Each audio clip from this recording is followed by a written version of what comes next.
보시죠. 네, 시티증권에서 삼성전자 목표 주가 12만 원을 제시했습니다.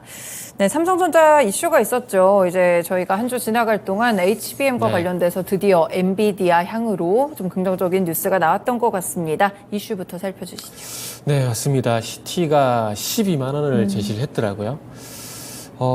지금 삼성의 주가가 7만 원인 점을 감안해 보게 되면은 70%는 넘는 상승이 나와야 그 가격대 가능하다는 얘기인데 그만큼 뭐 좋아질 것에 대해서 긍정적으로 보고 있다라 봐야 될 것 같아요. 그래서 리포트 내용을 좀 간단하게 좀 간추려 봤는데 그 부분 좀 말씀드리도록 할게요. 어쨌든 이제 시티에서 나온 리포트 좀 요약을 해보게 되면은 올해 4분기부터 엔비디아 쪽으로 이제 HBM3를 이제 공급을 시작할 것이다. 이렇게 얘기를 하고 있는 상황입니다. 그래서, 삼성전자 같은 경우는 2분기 이제 실적 발표가 끝이 나고 난 이후에 컨퍼런스 콜에서도 이제 HBM3 칩에 대해서 샘플을 고객한테 배송을 했고, 이제, 인증을 그러니까 퀄 테스트라 할 수 있겠죠. 이런 부분을 진행하고 있다고 강조를 했었는데, 뭐 이런 부분도 이제 통과가 되고, 직접적으로 이제 납품을 시작하게 될 것이다. 이렇게 좀 보는 것 같습니다. 그래서, 이제 엔비디아뿐만 아니라, 그리고 이제 내년이 되게 되면 2024년이죠. 2024년이 되게 되면은 주요 GPU 클라이언트향 HBM3 주요 공급처로 부상할 가능성이 높다. 지금은 하이스만 독보적으로 이제 부각이 되고 있는 상황인데, 내년이 되게 되면은 삼성전자도 마찬가지로 일단 주요 공급처로 부상할 가능성이 높다. 이렇게 좀 얘기를 하는 것 같습니다. 그래서, 엔비디아 쪽으로 들어가는 물량의 30%를 이제 삼성전자가 담당할 것이다. 뭐 이런 얘기들을 하고 있는 상황들이고요. 그리고 이제 HBM3뿐만 아니라 또 차세대 제품들 HBM3E가 될 수도 있을 거고요. 그리고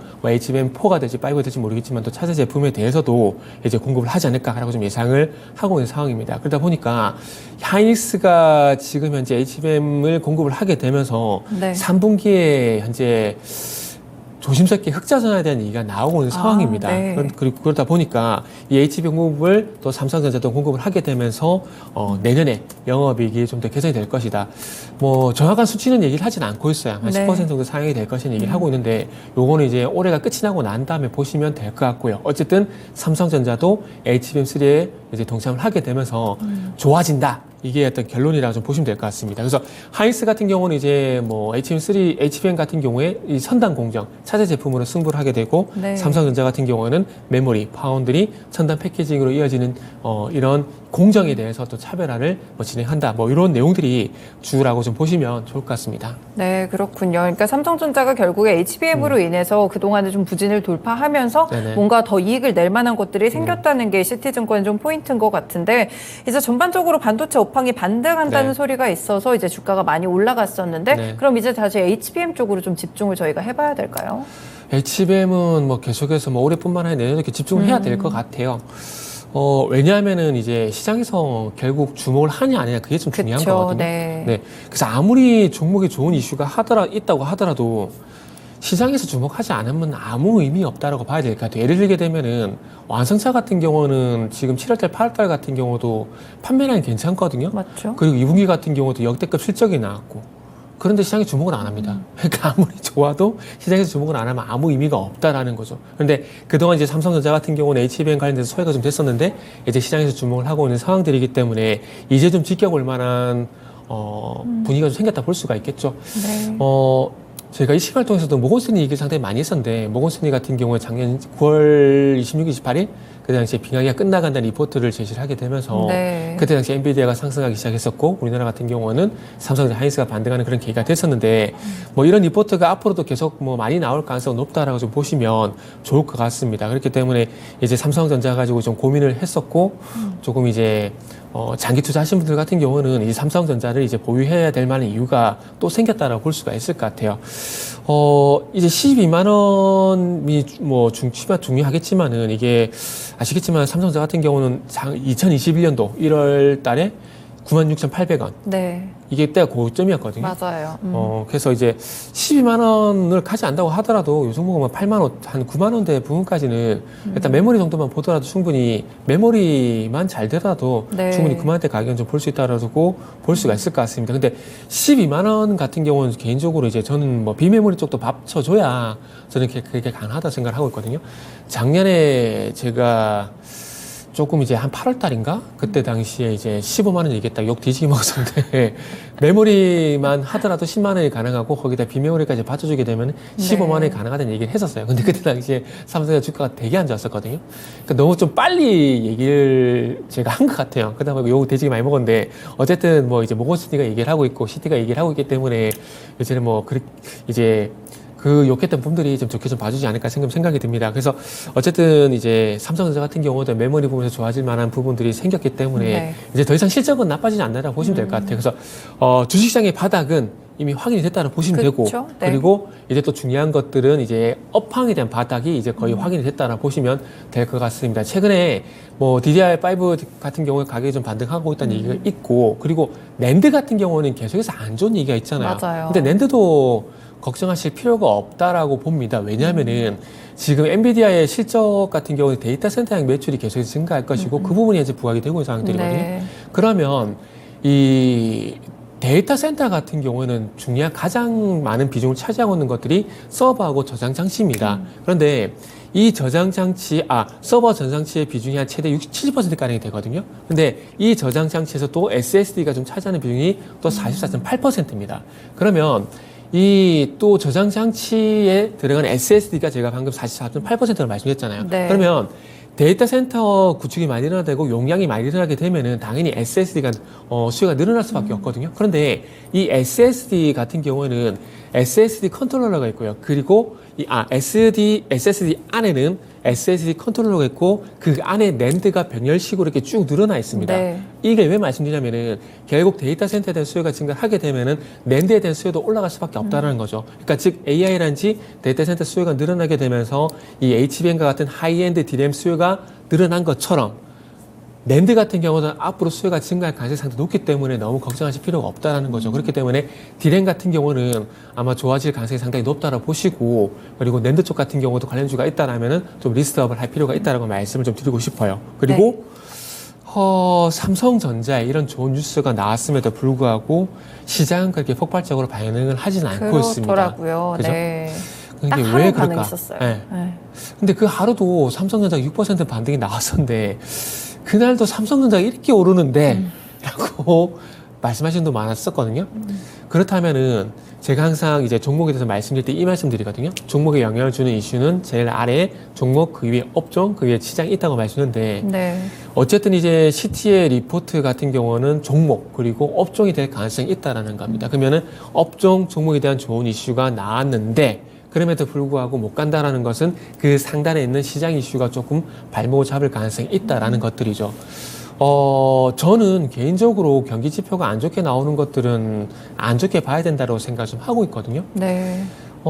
작년 하반기부터 경착륙, 뭐 경기가 안 좋다 이게 되게 많이 나왔었잖아요. 근데 그럼에도 불구하고 미국의 경기는 절대 나빠지지 않았었거든요. 그러니까 시장에서 계속 그런 분위기를 만들려고 하는 게 저는 문제라고 봅니다. 이게 결국 심리적으로 영향을 줄 수밖에 없는 부분들이거든요.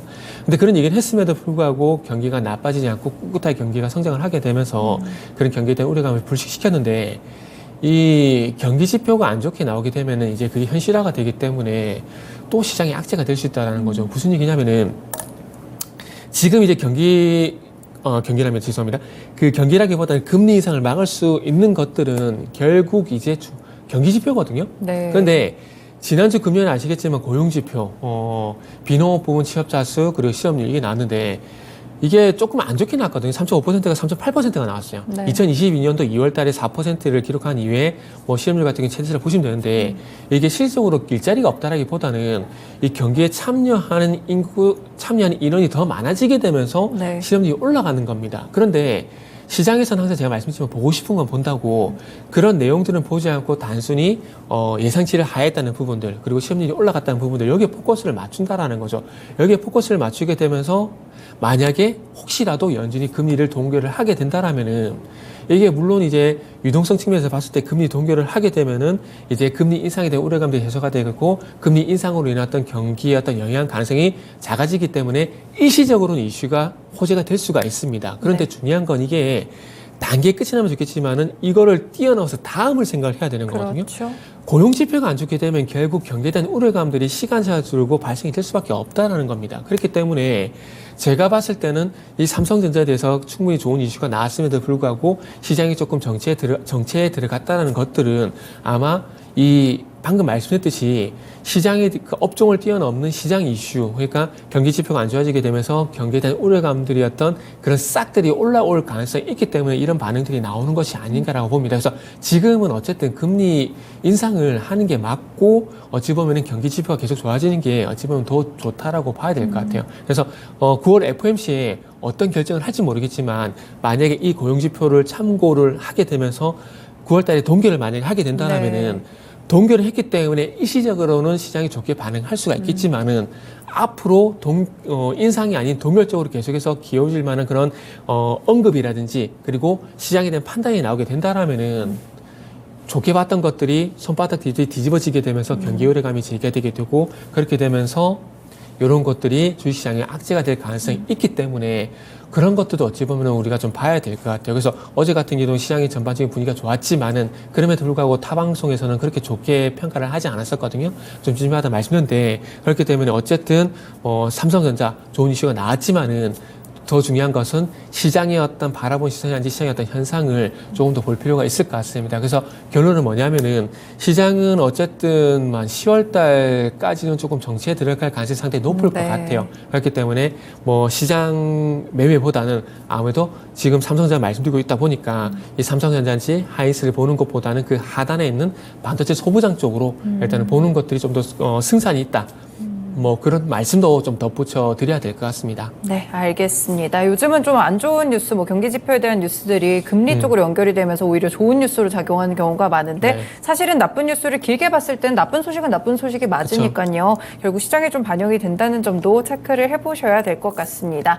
삼성전자 얘기도 했지만 사실 SK하이닉스랑 지금 점유율 차이도 꽤 많이 좁혀졌다고 하더라고요. HBM 쪽에서. 그렇죠. 그래서 삼성전자는 많이 바빠졌다라는 거죠. 삼성전자 항상 그런 것 같아요. 조금 그러려고 그런 건 아니겠지만 패스트팔로 많이 되는 것 같아요. 예를 들게 되면 스마트폰 같은 경우도 이제 애플에서 아이폰을 출시를 하게 되면서 빠르게 따라잡았듯이 삼성전자도 HBM을 안 했던 것들은 아닙니다. 단지 그때 당시엔 돈이 안 됐던 것 뿐이죠. 그러다 보니까 사업을 진행하려고 해도 기업 입장에서는 이윤이라는 부분들을 볼 수밖에 없기 때문에 이 단기 성과 나오는 것들을 볼 수밖에 없어요. 그러다 보니까 HBM을 적극적으로 이제 진행하지 않았던 부분들이 지금 좀 부메랑으로 좀 다가온다라고 말씀 좀 드릴 수 있을 것 같아요. 그래서 말씀하신 것처럼 2분기에 이제 디램 매출 같은 경우에 한번 점유율을 좀 보게 된다라면은 삼성전자 같은 경우는 2분기 점유율이 이제 42.8%에서 38.2%로 떨어졌고요. 그리고 SK하이닉스 같은 경우는 24.7%에서 31.9%로 올라갔습니다. 근데 이런 격차를 6.3%까지 격차가 줄어들었는데 그럴 수밖에 없는 것들이 이제 최근에 HBM의 수요가 급증을 하게 되면서 거기에 하이닉스가 수혜를 보게 되면서 30% 넘는 점유율을 기록하게 되고 삼성전자를 바짝 따라잡는 원동력으로 좀 작용이 됐다고 보시면 될 것 같아요. 그래서 서두에 말씀을 좀 드렸듯이 이 HBM 비중이 삼성전자보다 좀 높거든요. 그렇기 때문에 이제 SK하이닉스 같은 경우는 이 HBM 수요 증가 그리고 점유율 증가 이런 부분들이 또 매출로 전이가 되게 되면서 또 3분기 흑자전에 대한 얘기가 나오고 있는 상황들입니다. 그런데 중요한 건 참 여기서도 또 똑같은 말씀드리고 싶은 것들이 시장이 보고 싶은 걸 본다라고 말씀드리고 싶은 것들이 작년에 4분기에 하이닉스가 실적 발표를 하게 되면서 HBM과 같은 일부 하이엔드 디램 같은 경우는 가동률이 풀로 돌아가고 있다는 얘기를 분명히 그때 했었거든요. 근데 그때 당시에는 전혀 이런 거에 주목을 시장이 안 했다라는 것들을 참 이래서 주식이 어렵습니다. 맞아요. 본인이 판단하시기에 어떤 종목을 봤을 때 좋은 내용들이 너무 많아요. 저평가가 됐던 폭발적인 어떤 실적이 됐던 이런 것들이 상당히 많은데 아까 제가 자동차 완성차 예를 들어드렸듯이 시장에서 안 보면 아무 의미가 없다라는 겁니다. 그렇기 때문에 항상 주식 매매를 하실 때 선침이 하는 것도 방법일 수 있겠지만은 가장 좋은 방법은 눈치라고 저는 말씀드리고 싶은데 그러니까 시장이 어떤 섹터에 주목을 하냐 어떤 테마에 주목을 하냐 이거를 잘 캐치해가지고 잘 따라잡는 분이 제가 봤을 때는 매매를 제일 잘한다고 생각을 합니다. 이게 참 어려운 것들이 우리가 이제 기술적 분석 같은 경우도 이제 매수 타점을 잡기 위해서 하는 거잖아요. 근데 기술적 분석의 상태도 어려운 것들이 똑같은 상황인데 어떤 상황에서는 이게 맞고 어떤 상황이 안 맞을 때 있거든요. 그러면 딜레마에 빠집니다. 그게 상당히 어려운 거거든요. 그러다 보니까 기술적 분석도 어찌 보면 방금 말씀드렸듯이 시장이 어느 섹터에 주목을 하느냐, 어떤 섹터 상승을 하느냐, 주도를 하느냐, 그거에 따라서 반영될 가능성이 있기 때문에 그런 것들도 한번 좀 참고를 하시면 좋을 것 같다라는 말씀도 좀 덧붙여 드려야 될 것 같습니다. 네, 저희 반도체와 관련된 이슈들 하나씩 살펴봤는데요. 그러면 이제 시장 분위기까지 싹 고려를 해서 눈치를 또 잘 봐주시는 이사님께서 고르는 종목은 어떤 게 있을까요? 그동안 반도체 가지고 종목들 너무 많이 말씀드렸는데 그리고 또 새로운 종목들을 좀 찾아보려고 했는데 C랩이요? 미코, 파두 뭐 이런 종목도 새롭게 좀 언급을 좀 드려보고 싶어요.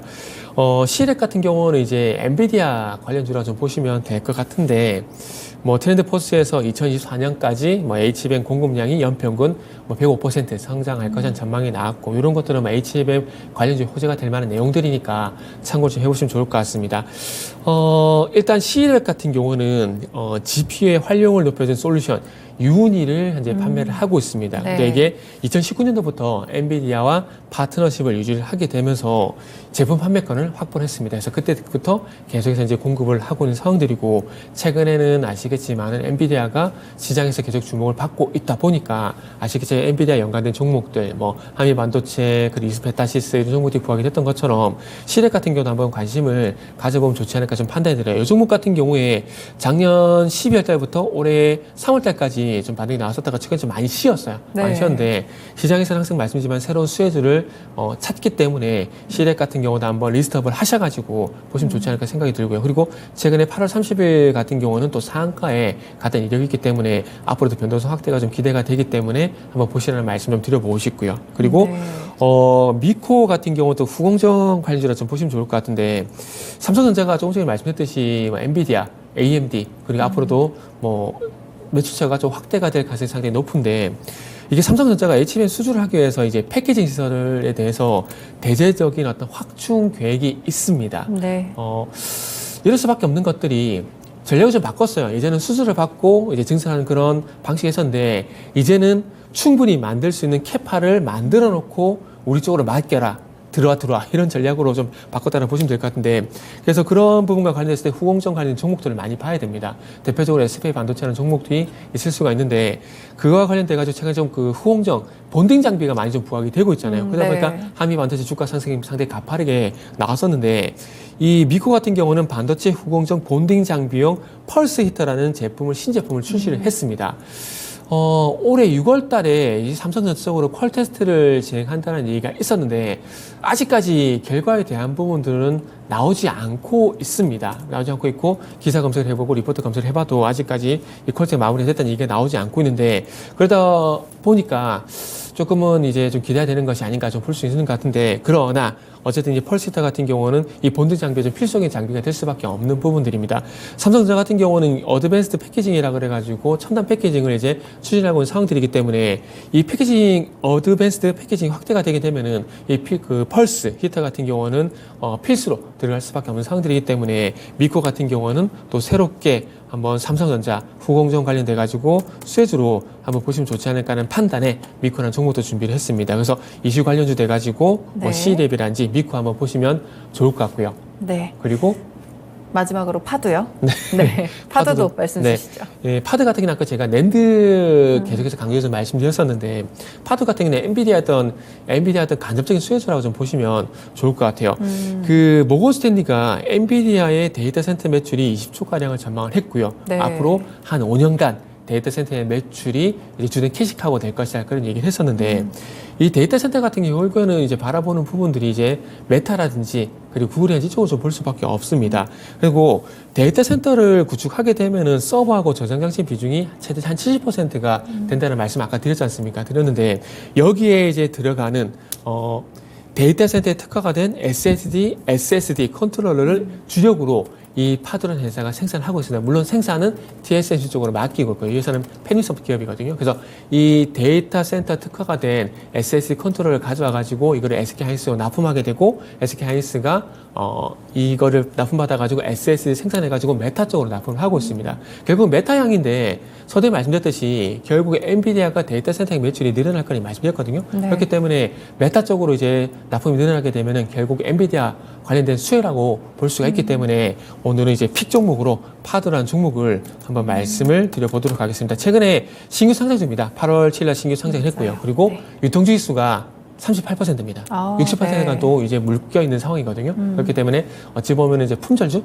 그것도 한번 관심을 가져볼 만한 종목이다라고 말씀을 드리도록 하겠습니다. 신규 상장주라서 좀 조심은 안 해도 괜찮을까요? 이게 신규 상장주 같은 경우는 항상 보호 예수 물량 그리고 그쵸. 뭐 10일안지 이런 것들이 문제가 있는데 참 요것도 이렇게 좀 말씀을 드릴게요. 그때 다르다. 이게 무슨 얘기냐면은 주가가 괜찮고 주목을 받을 때는 여기에 신경 전혀 안 써요. 근데 주가가 안 좋을 때는 그런 것도 발목을 잡는 요인들이 되거든요. 네. 근데 파도 같은 경우는 주가가 이렇게 나쁘다고 볼 수 없는 상황들이기 때문에 제가 봤을 때는 이 오버행 이슈, 뭐 보이스 물량 이런 것들은 신경을 지금 상황에서는 안 쓰도 무방하다라고 말씀 좀 드리도록 하겠습니다. 네, 알겠습니다. 삼성전자가 엔비디아와 함께 또 HBM 공급에 합의했다는 소식 덕분에 이제 반도체 관련 종목들에 또다시 관심이 좀 돌아왔는데요. 관련 종목으로 시일액과 미코, 파도 세 가지 드렸으니까요. 픽 종목은 파도입니다. 세 가지 종목들 체크해 보시면서 전략 짜보시면 좋을 것 같습니다. 네, 이사님 오늘 말씀 고맙습니다. 네, 감사합니다. 네, 이렇게 일부 쉬운 이슈 읽어주기는요. 미르경제연구소의 정태근 이사와 함께했습니다.